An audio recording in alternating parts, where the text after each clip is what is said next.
ನಾನೇನೂ ಅಲ್ಲ. ಆ ಸಂದರ್ಭದಲ್ಲಿ ನನಗೆ ಒಂದು 30-50 ಸೈಟ್ನಲ್ಲಿ ಒಂದು ಅದ್ಭುತವಾದ ಮನೆ ಮಾಡಿಕೊಡು ಚೇತನ್ ಅಂತ ಕೇಳ್ಕೊಂಡ್ರು. ಆವಾಗ ನಿರ್ಮಾಣ ಆದದ್ದೇ ಈ ಗಣಪ ಮನೆ.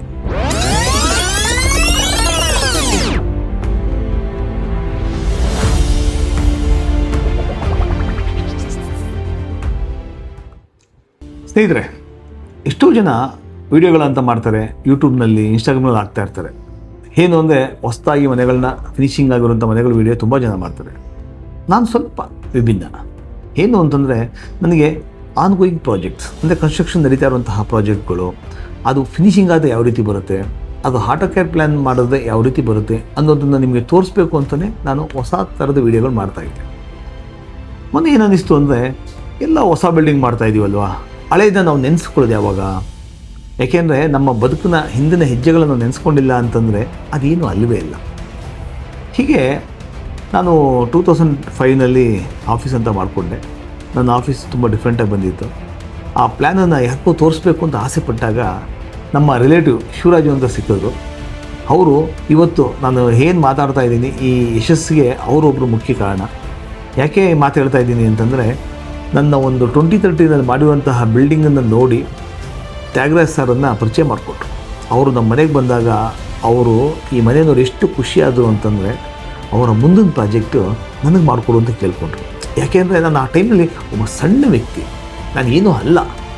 ಆ ಸಂದರ್ಭದಲ್ಲಿ ನನಗೆ ಒಂದು 30-50 ಸೈಟ್ನಲ್ಲಿ ಒಂದು ಅದ್ಭುತವಾದ ಮನೆ ಮಾಡಿಕೊಡು ಚೇತನ್ ಅಂತ ಕೇಳ್ಕೊಂಡ್ರು. ಆವಾಗ ನಿರ್ಮಾಣ ಆದದ್ದೇ ಈ ಗಣಪ ಮನೆ. ವಿಶೇಷ ಏನು ಅಂತಂದರೆ, ಆ ಮನೆ ಬಗ್ಗೆ ನಾನು ಎಷ್ಟು ಹೇಳಿದ್ರೂ ಸಾಲದು.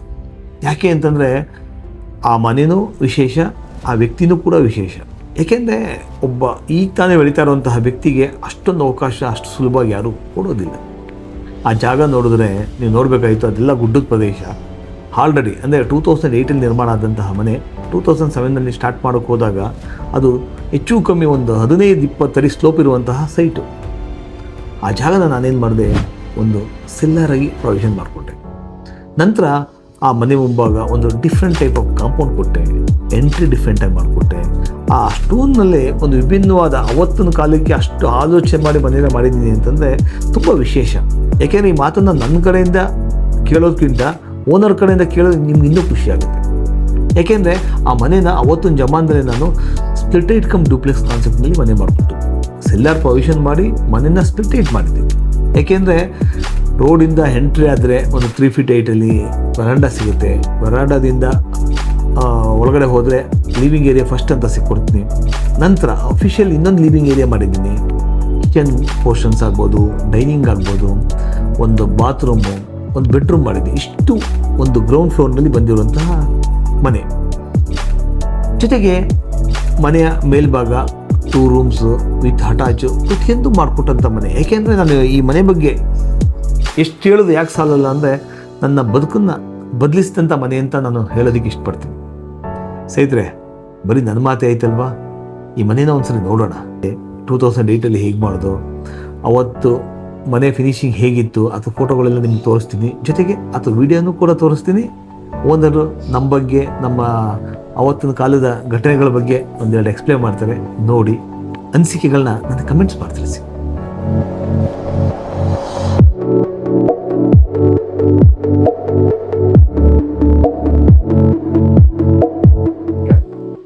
ನಮಸ್ಕಾರ, ನನ್ನ ಹೆಸರು ಪಿ ತ್ಯಾಗರಾಜ್ ಅಂತೇಳಿ. ನಾನೊಬ್ಬ ಪತ್ರಕರ್ತ. ಕಮಲಾ ಆರ್ಕ್ಸ್ನ ಎನ್ ಚೇತನ್ ನನಗೆ ಸುಮಾರು ಒಂದು 25 ವರ್ಷಗಳಿಂದ ಅವರು ಪರಿಚಯ. ನಾನಾಗ ವಿಜಯ್ ಕರ್ನಾಟಕದಲ್ಲಿ ಕೆಲಸ ಮಾಡ್ತಾಯಿದ್ದೆ. ನನಗೆ ಚೀಫ್ ರಿಪೋರ್ಟರ್ ಆಗಿದ್ದೆ. ನಾನು ಕೇಳ್ಪಟ್ಟೆ, ವಿಶ್ವಪ್ರಿಯ ಲೇಔಟ್, ವಿಶ್ವಪ್ರಿಯ ಬಡಾವಣೆ ಅಂತ ಕಾಣಿಸುತ್ತೆ, ಅಲ್ಲಿ ಒಂದು 20-30ರಲ್ಲಿ ಒಂದು ಅದ್ಭುತವಾದ, ಒಂದು ಬಹಳ ಸುಂದರವಾದಂತಹ ಮನೆ ಕಟ್ಟಿದ್ದಾರೆ ಅಂತೇಳಿ. ಆ ಮನೆ ಹೆಸರನ್ನ ಬೆಳದಿಂಗಳು ಅಂತೇಳಿ ಇಟ್ಟಿದ್ರು. ನಾನು ಆ ಮನೆಗೆ ಒಂದು ಸತಿ ವಿಸಿಟ್ ಮಾಡಿದೆ. ನಾನು ಅದಕ್ಕೆ ಮುಂಚೆ ನನಗೆ ಚೇತನ್ ಪರಿಚಯ ಇರಲಿಲ್ಲ. ನನಗೆ ಆ ಮನೆಗೆ ವಿಸಿಟ್ ಮಾಡಿ ನೋಡಿದಾಗ ಒಂದು ಸತಿ ನನಗೆ ದಿಗ್ಭ್ರಮೆ ಆಯಿತು. ನನಗೆ ಆ 20 ಮತ್ತು 30 ಇಷ್ಟು ಸ್ಮಾಲ್ ಸೈಜಲ್ಲಿ ಇಷ್ಟು ಅದ್ಭುತವಾದ ಮನೆ ಕಟ್ಬೋದು. ಅದು ಏನಂದರೆ ಒಂದು ಆರ್ಟಿಸ್ಟಿಕ್ ಆಗಿತ್ತು ಮನೆ. ಬರೀ ಮನೆ ಅಲ್ಲ, ಅದು ಆರ್ಟಿಸ್ಟಿಕ್ ಆಗಿತ್ತು. ಇಲ್ಲ, ಈ ವ್ಯಕ್ತಿ ಇಲ್ಲಿ ಏನೋ ಅಡಗಿದೆ. ಸಿವಿಲ್ ಇಂಜಿನಿಯರಿಂಗ್ ಮಾಡ್ಕೊಂಡು ಮನೆ ಕಟ್ಟೋದೆಲ್ಲ ಬೇರೆ, ಆದರೆ ಮನೆ ಕಟ್ಟಬೇಕಾದ್ರೆ ಒಂದು ಅಭಿರುಚಿ ಇರಬೇಕಾಗುತ್ತೆ. ಅದನ್ನು ಒಂದು ಕಲೆಯಾಗಿ ನೋಡೋವಂತಹ ಒಂದು ಚಾತುರ್ಯತೆ ಈ ಚೇತನ್ನಲ್ಲಿದೆ ಅಂತೇಳಿ ನನಗೆ ಆ ಮನೆ ನೋಡಿದ ತಕ್ಷಣ ಅನ್ನಿಸ್ತು ನನಗೆ. ನಾನು ಆ ವ್ಯಕ್ತಿ ಮೇಲೆ ಇಟ್ಟಿದ್ದಂತಹ ವಿಶ್ವಾಸನ ಅವರೆಲ್ಲೂ ಕೂಡ ಕಳ್ಕೊಳ್ಳಿಲ್ಲ. ಮತ್ತು ನಾನು ಅವ್ರ ಬಗ್ಗೆ ಇಟ್ಟಿದ್ದಂಥ ವಿಶ್ವಾಸ ಮತ್ತು ಭರವಸೆ ಮುಂದೆ ಆ ಭವಿಷ್ಯದಲ್ಲಿ ಅವ್ರ ಕೆಲಸದಲ್ಲಿ ನನಗೆ ಅದು ಗೊತ್ತಾಗ್ತಾ ಬಂತದ್ದು. ಇದುವರೆಗೂ ನಾನು 2007ರಲ್ಲಿ ನಾನೊಂದು ಮನೆ ಕಟ್ಟಿಸಿದೆ HGS ಬಡಾವಣೆಯಲ್ಲಿ. ಆ ಮನೆಯೂ ಕೂಡ ಭಾಳ ಅದ್ಭುತವಾಗಿ ಕಟ್ಕೊಟ್ರು. ಆ ಮನೆ ಈಗ ನೀವು ನೋಡ್ತಾ ಇದ್ದೀರ. ಈಗ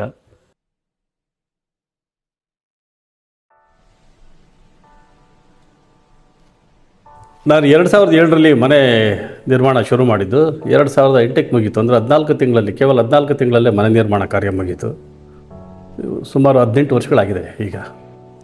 ಅದು ನನಗೆ ಖುಷಿ ಕೊಡುವಂಥ ಒಂದು ಸಂಗತಿ ಏನಪ್ಪ ಅಂತಂದರೆ, ಇದುವರೆಗೂ ಮನೆ ಯಾವುದೇ ಒಂದು ಮೂಲೆ ಒಂದು ಸಣ್ಣ ಕ್ರ್ಯಾಕ್ ಕೂಡ ಬರಲಿಲ್ಲ.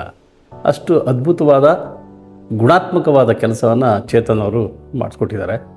ನಾನು ಇದೇನೋ ಅತಿಶಯೋಕ್ತಿಗೆ ಅಥವಾ ಅವ್ರನ್ನೇನೋ ಹೊಗಳಬೇಕು ಅನ್ನೋ ಕಾರಣಕ್ಕೋಸ್ಕರ ಹೇಳ್ತಾ ಇಲ್ಲ, ಅದನ್ನು ನಾನು ಅನುಭವಿಸಿ ಅದನ್ನು ಹೇಳ್ತಾ ಇದ್ದೀನಿ. ಈ ವಿಡಿಯೋದಲ್ಲಿ ಆ ಮನೆ ಇದೆ ಎಷ್ಟು ಅದ್ಭುತವಾಗಿ ಮತ್ತು ಎಷ್ಟು ಆರ್ಟಿಸ್ಟಿಕ್ಕಾಗಿ ಮತ್ತು ಎಷ್ಟು ಚೆನ್ನಾಗಿ ಅದನ್ನು ಕಟ್ಟಿದ್ದಾರೆ ಅನ್ನೋದನ್ನು ನಿಮ್ಗೆ ಈ ವಿಡಿಯೋ ನೋಡೋದಾಗಲೇ ಗೊತ್ತಾಗುತ್ತೆ. ಇದುವರೆಗೂ ಚೇತನ್ ಸುಮಾರು ಒಂದು 5,000 ಮನೆಗಳಿಗೆ ಪ್ಲ್ಯಾನ್ ಮಾಡಿಕೊಟ್ಟಿದ್ದಾರೆ ಅಂತ ಕೇಳಿದೆ. ಭಾಳ ಖುಷಿ ಆಯಿತು ನನಗೆ.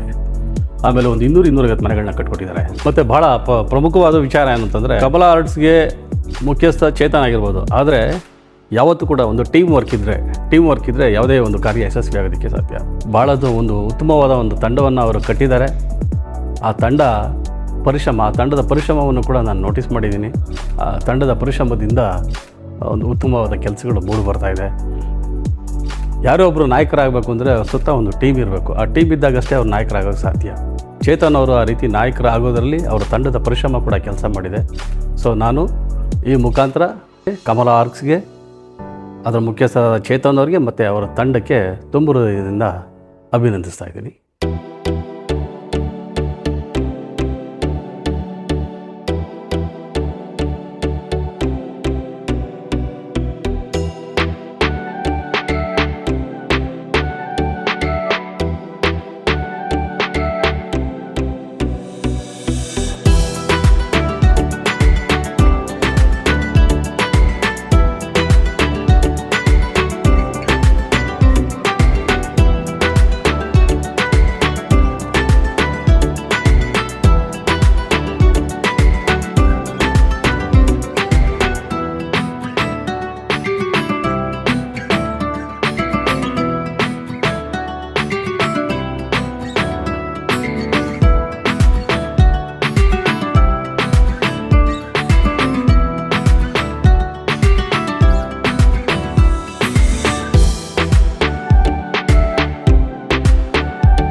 ಸ್ನೇಹಿತರೆ, ಈ ಮನೆಯ ವಿಡಿಯೋ ನೋಡಿದ್ರಿ, ಪ್ಲ್ಯಾನ್ಸ್ ನೋಡಿದ್ರಿ, ಏನು ಅನ್ನಿಸ್ತು?